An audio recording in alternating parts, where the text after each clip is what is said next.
When we walk from our parking lot to the office where we work, it is possible that we walk in such a way that it touches the ground of reality, the ground of life with every step.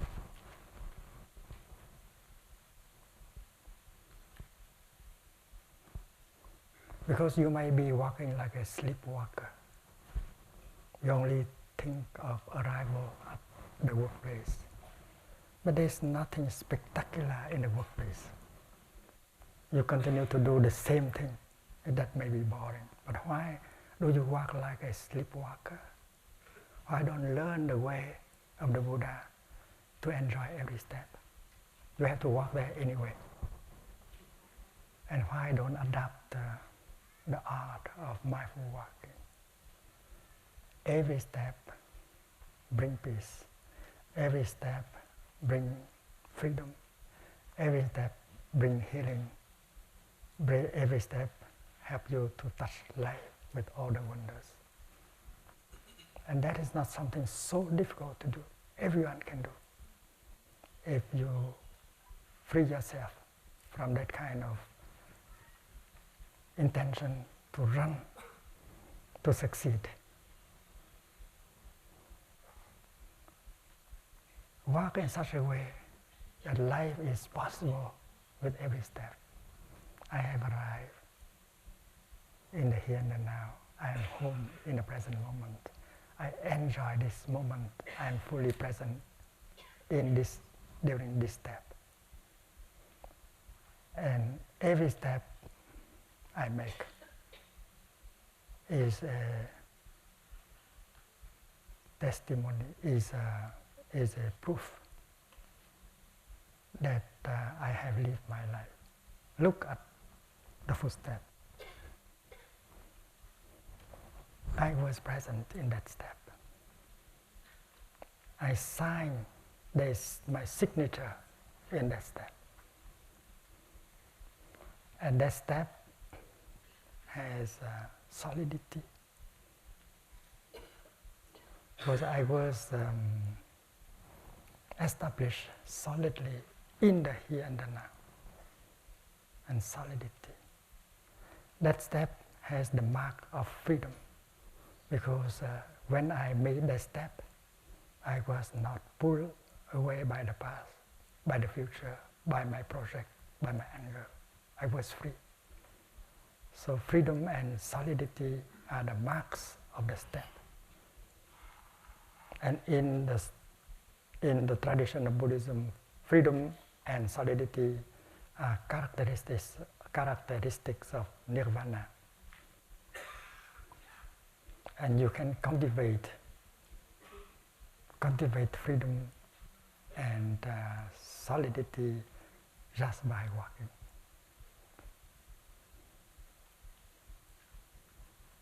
And if you can make a step like that during your lifetime on earth, and then our children will say that, well, our ancestors were able to make steps like that. They will be proud of us. Walk with freedom, walk like a Buddha. The Buddha, where is the Buddha? The Buddha is in you. Allow the Buddha to walk with freedom and with solidity. And you are walking like that. You are free. You are solidly established in the here and the now. You don't have any worry. That does not seem to be any kind of hard practice, but that is true diligence.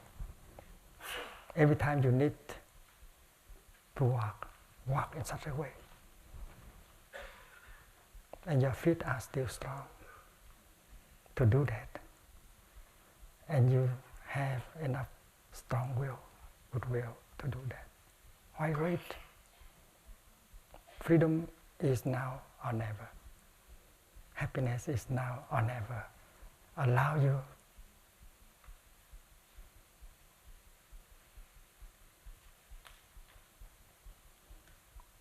to be happy, allow you to be free.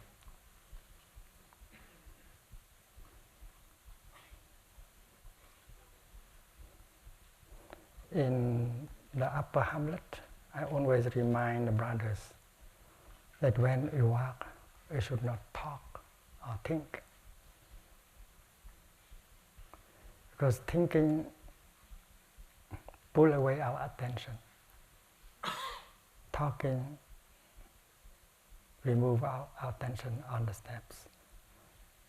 So not talking, not thinking during walking is to focus your attention entirely on every step you make. When you walk, you just walk. And walk in such a way that freedom, solidity, joy, and healing is possible with every step. Peace is every step. Healing is every step. Life is every step. Happiness is every step. And this is possible now when we are still alive, when our feet are still strong enough to enjoy walking. And every step will become a legend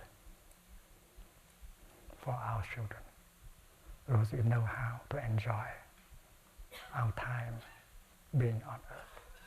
And that is the best thing we can handle down to our children, our happiness, our freedom. In the teaching of the Buddha, true diligence very often are described in 4 steps. And one step contains the other 3.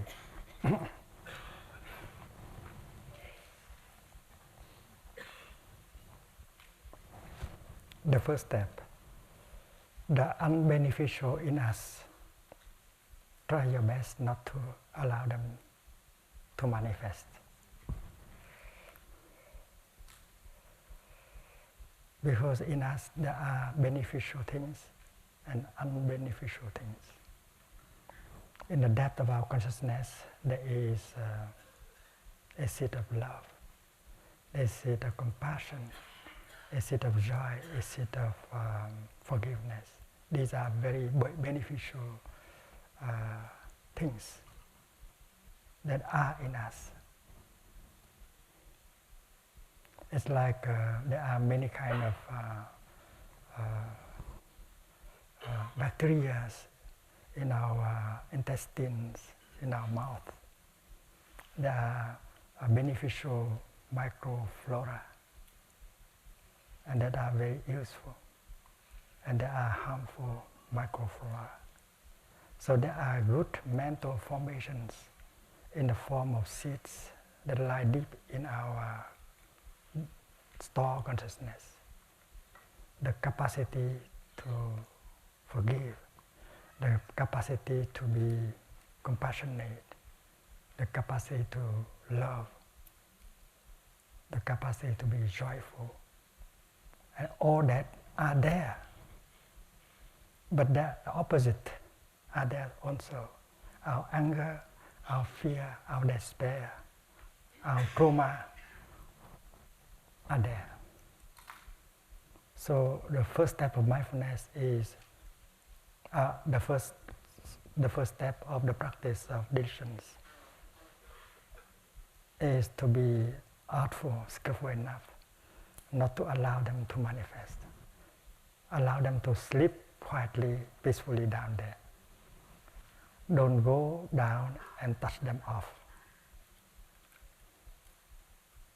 The trauma concerning the past, you have to let them, to lullaby them to sleep down there. Because every time they wake up, they make a mess. And there must be ways of doing so. So our consciousness is represented by a circle with at least 2 layers. And down and lower level of a consciousness is called store consciousness. Store.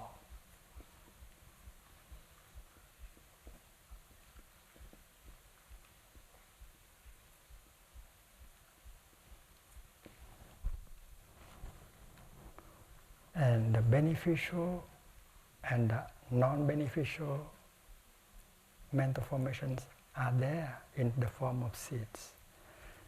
If you water, if you touch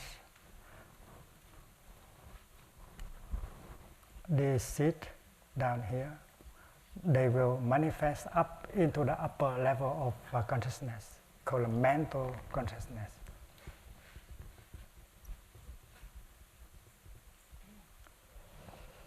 So, store consciousness is like the basement of our home. And mental consciousness, mind consciousness, is like the living room.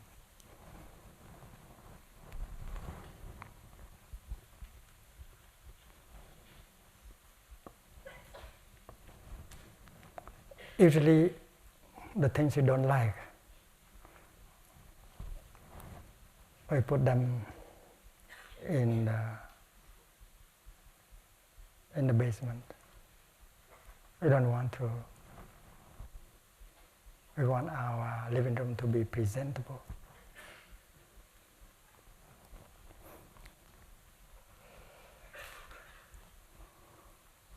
Every time a seed of anger manifests here, the landscape of the living room is not beautiful. And that is why we should try our best to keep the seed of anger down there. And that is the first practice of right diligence. And there must be ways to do it. You have to sing a lullaby in order to help that to sleep. In Plum, I have a song. We have several songs to lullaby these seeds of suffering, trauma, to sleep, so that you can bring into the living room the more beautiful things.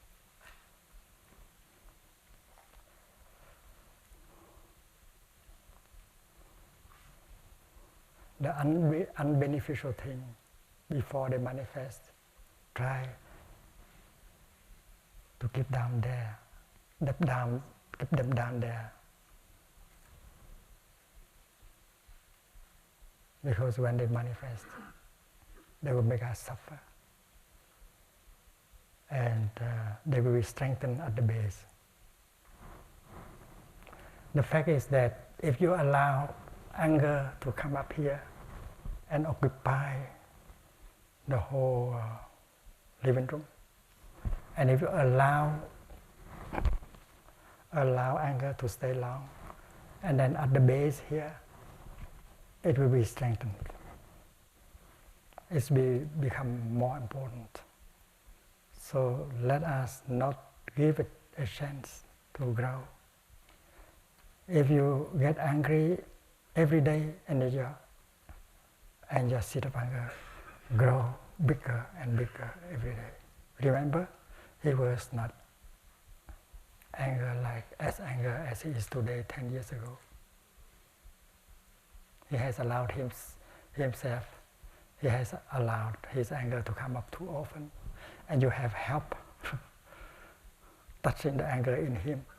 So he is much more angry now than 10 years ago, because the seed of anger has grown into a much more important seed, because he does not practice right diligence. He does not know how to keep the seed of anger sleeping down there. So help him, help her, gently. with a lot of insight and compassion. The second step of practice, the second aspect of practice is that if by chance, if it happens that that seed has already manifested, the seed of anger, the seed of despair, the seed of jealousy, the seed of suffering, the seed of trauma has manifested. And then do something in order to help that to go down, to go back to its original position in the star consciousness. Because if it stays long there, it will be strengthened down there. This is the law.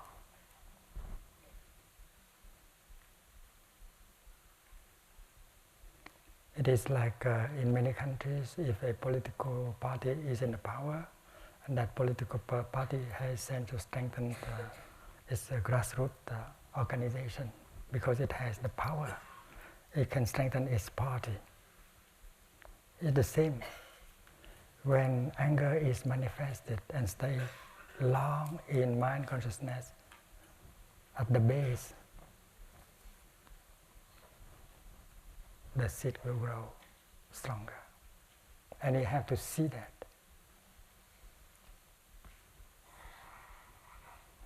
Therefore, the second aspect of the practice of diligence is that if it happens that one unbeneficial mental formation is manifested here, like anger and fear and despair, don't allow it to stay too long.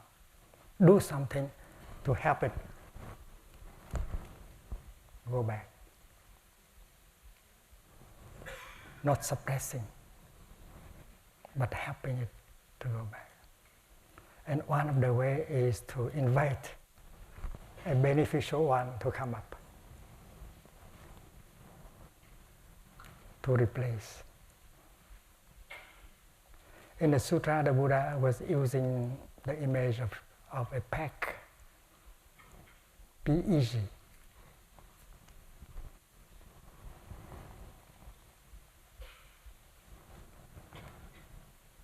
A carpenter, in order to connect two blocks of wood, should use a pack, and he drive a pack into a hole, and then he keep the two pieces of block of wood together. But if the pack is rotten or is not a good one, he can change the pack. He can use another pack and drive the old one out and replace it by a new pack. A pack changing, that is a recommendation by the Buddha. When an unbeneficial mental formation is manifested, the practitioner should know how to replace it by a good one. This is called changing the pack. Now we can use the image of a CD. If the CD does not please us, if the sound does not please us, why do we have to listen? We have to change the CD. So changing the CD is the second aspect of the practice. If you don't like anger, despair, why do you have to sit there in order to suffer? If you don't want that film, why do you have to sit there in order to suffer? Change the channel.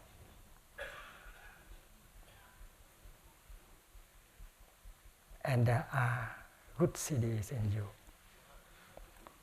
The CD of compassion, of love, of joy, of peace. So invite it up, and it is very pleasant, and it can change the situation right away, and you don't have to combat, to suppress the other the other mental formation.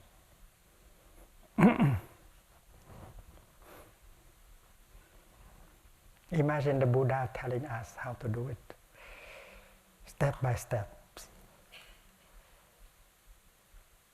changing the city. That's not too difficult. Bring your attention to the beneficial and remove your attention from the non-beneficial. And that is the practice called the practice of appropriate attention. You bring your attention to the things that can help touch the good things in you, like the sound of the bell. We are used already to the practice of listening to the bell. Every time we hear the bell, naturally we stop thinking, we stop talking, and we focus our attention on the bell, and we enjoy breathing in and out, and we touch peace. We touch our body, our mind, we touch peace. So bringing your attention to an object that can help us to touch the beneficial in us is called appropriate attention. Như lý tác ý.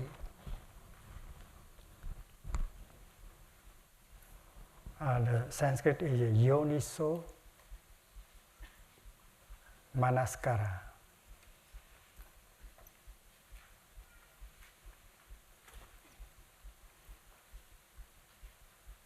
Yoniso manaskara. Manaskara is attention. Yoniso is positive.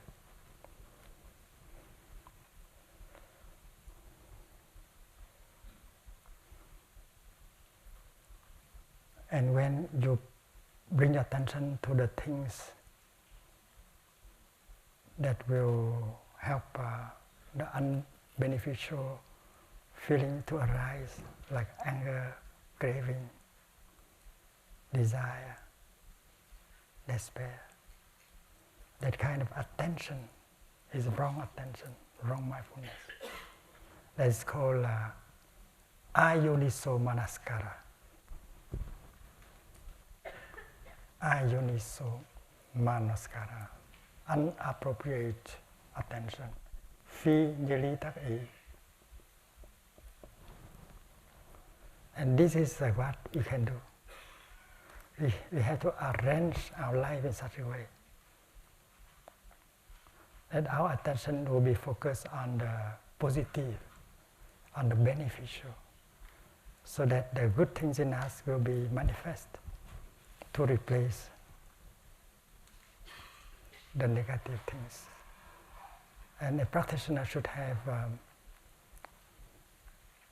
should be artful, skillful, intelligent in order to organize her life.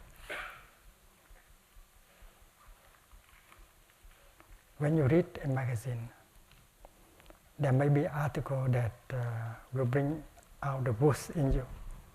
So I refuse to read such a magazine, because I know, if I know that I am not strong enough, I will refrain.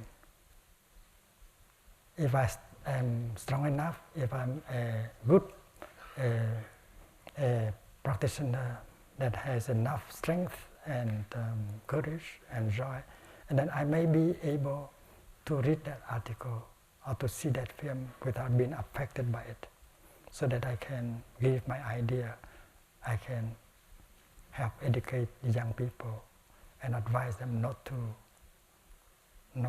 view that kind of film. But if I am weak, too weak, I know that I will be affected by it, and then I would refrain from seeing that film.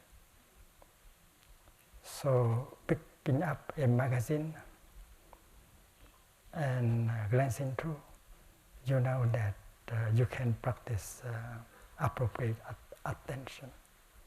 You don't read the things that bring you toxin, poisons, and bring up the negative feelings and emotions in you.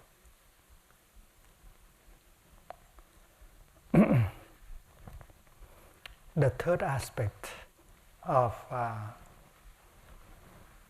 right diligence is the beneficial that has been sleeping down there for a long time without a chance to manifest. Invite them to come up.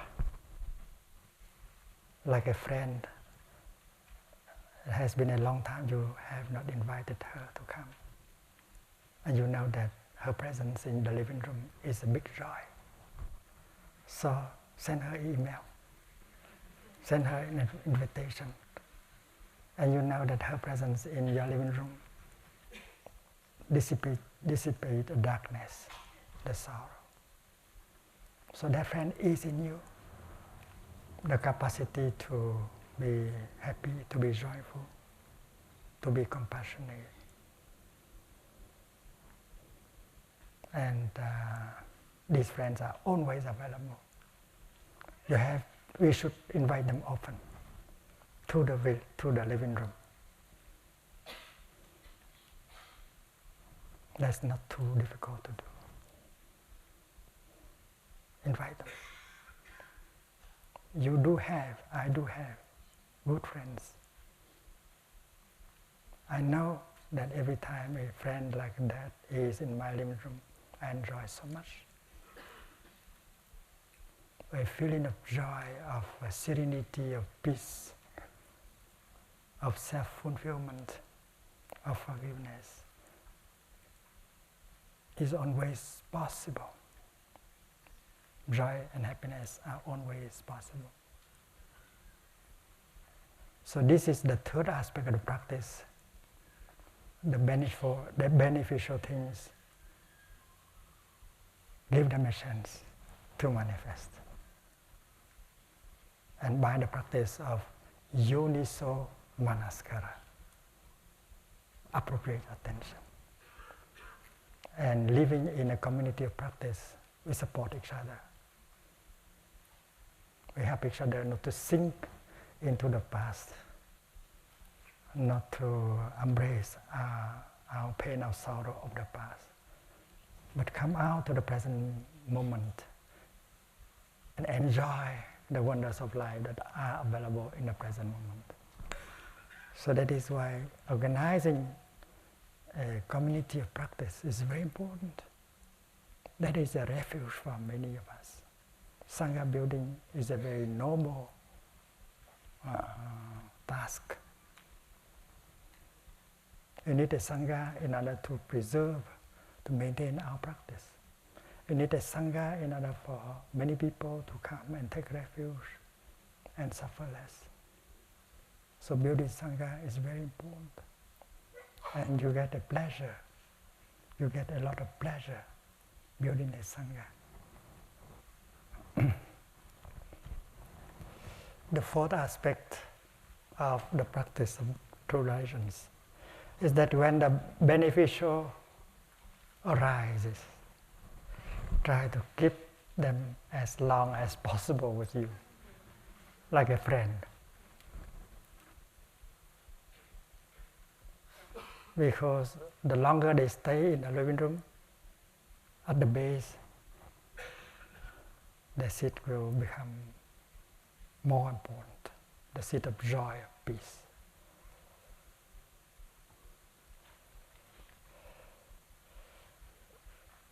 Suppose we come for a 5-day retreat. Only 5 days. According to our experiences, the first day is difficult because people are not used to it. Life out there is very quick, and suddenly coming here in a retreat, you have to abandon that kind of speech. You have to adopt another speech. You practice noble silence. You practice mindful breathing. You have to walk slowly. And that is difficult, especially for beginners. And usually there are a few who want to leave after the first day. Why have I come here? Am I crazy to come to a retreat like this? Why do I have to stand up and bow this direction and bow to that direction? It's silly. I don't enjoy doing that. Why bowing like that? It does not mean anything. But on the second day, these friends suffer less. On the third day, they begin to like it. Because the good seeds have been watered for 3 days. The good seeds have been watered for 3 days during the Dharma talks, during Dharma discussion, during the session of Dharma discussion. A brotherhood, sisterhood arises. And they feel that, well, it makes sense to walk slowly like that, to relax. Why do I have to run? And that kind of insight begin to come, and they accept. On the fourth day, they are told that after tomorrow, the retreat will end. Or we only have tomorrow, the last day. So on the fifth day, they are so happy. But that is the last day already. So that happened with the 5-day retreat. But many of us can only afford to come to a 5-day retreat. Whether we are in England or in America, 5-day retreats is what we can afford. But 21-day retreat is a very rare, very precious. Because during 21 days, the good things in us are water every day. And the second week is not like the first week. There were difficulty in the first week, but in the second day, well, people feel much more at ease. And they enjoy brotherhood, sisterhood, the practice, the peace. In our Pamlet, we are 250, but it's very peaceful, very quiet. And we feel our presence, powerful presence, silent, powerful presence. We feel brotherhood.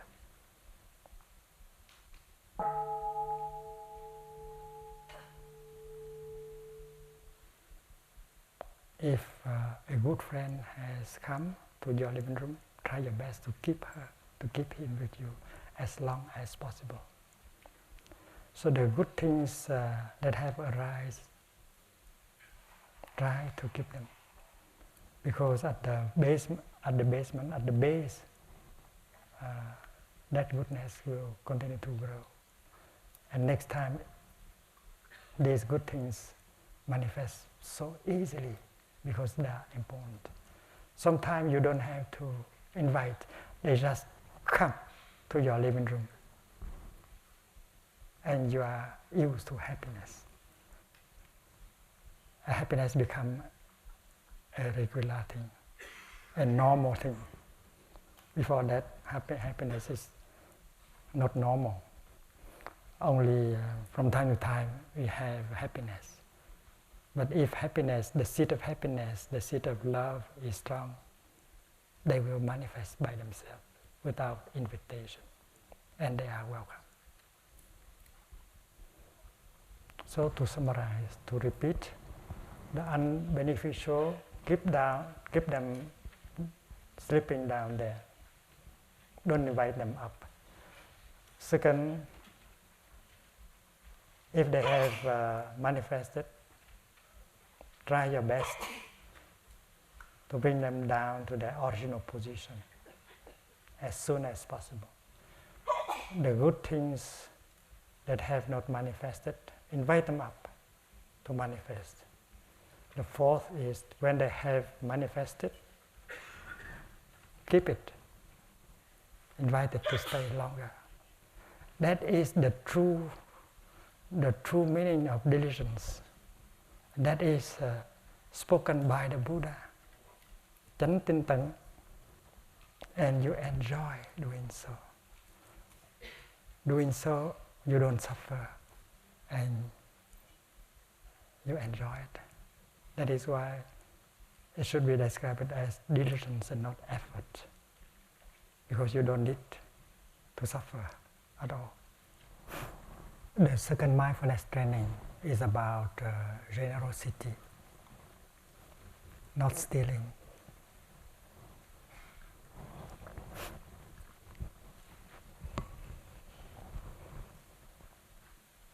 Not to harm the environment, not to be greedy, and to be happy with minimum conditions. And this is very important. When you revise the second mindfulness training,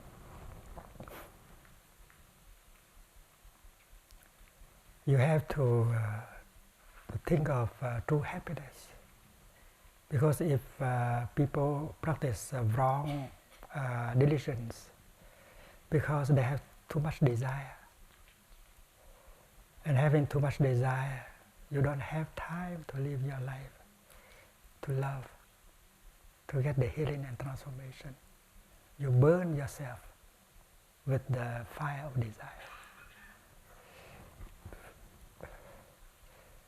And this should be bare mindfulness for people like Frederick, the businessman. There are many of those, many Fredericks in our world.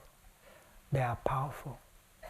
They may be very successful in their enterprise, but they suffer. They don't really live their life.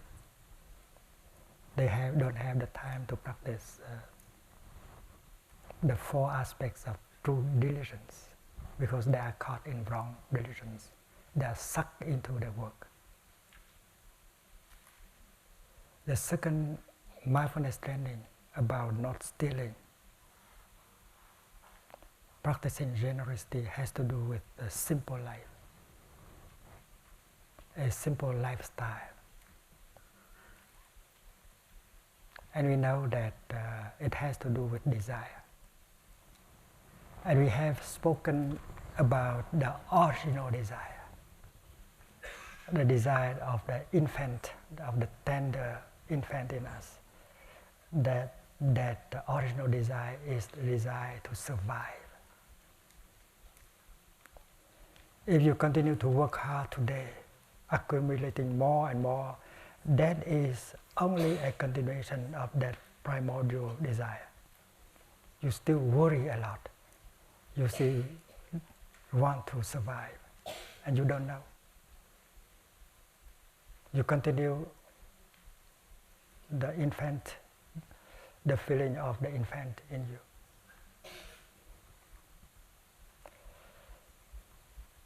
Yesterday we have learned that desire and fear are the same thing. You are afraid that you will die, and that is why you desire. You desire that there must be someone that can help you to survive. You are hoping every moment for that person to come, to help you, to protect you. You are helpless. You do not have any means to survive by yourself. You need another person.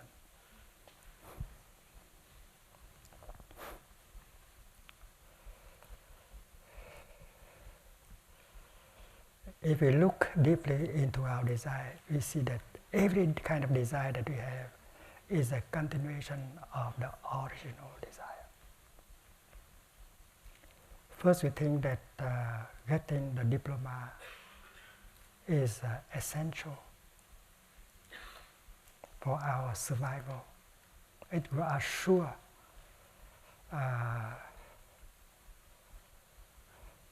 as a place, a job. So we invested everything into getting the diploma.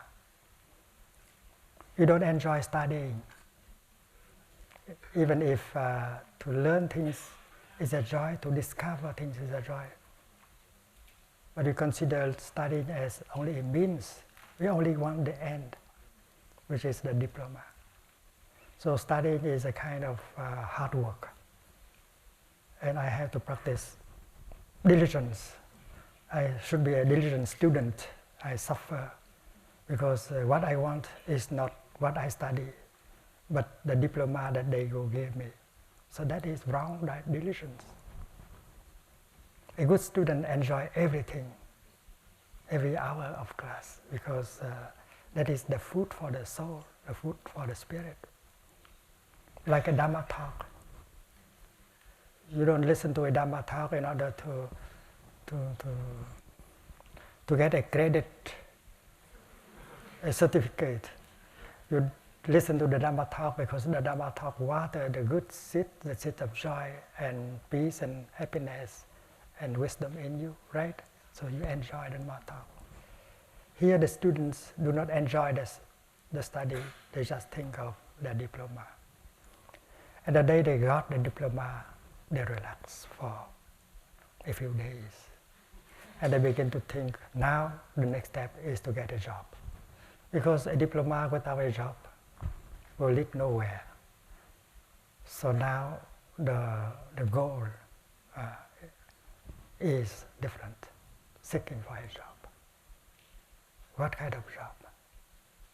So if the person is fortunate, and then after 3 months, 6 months, she got a job. But after getting a job, she will think that now I need a house. And she continues like that. She can never enjoy her diploma or her job. Once they obtain. And there are those of us who do not obtain. And those who have obtained what they want, that does not make them happy either, because they want another. So desire after desire, you never stop. And we learn that all kind of desire is the continuation of the original desire. To be safe,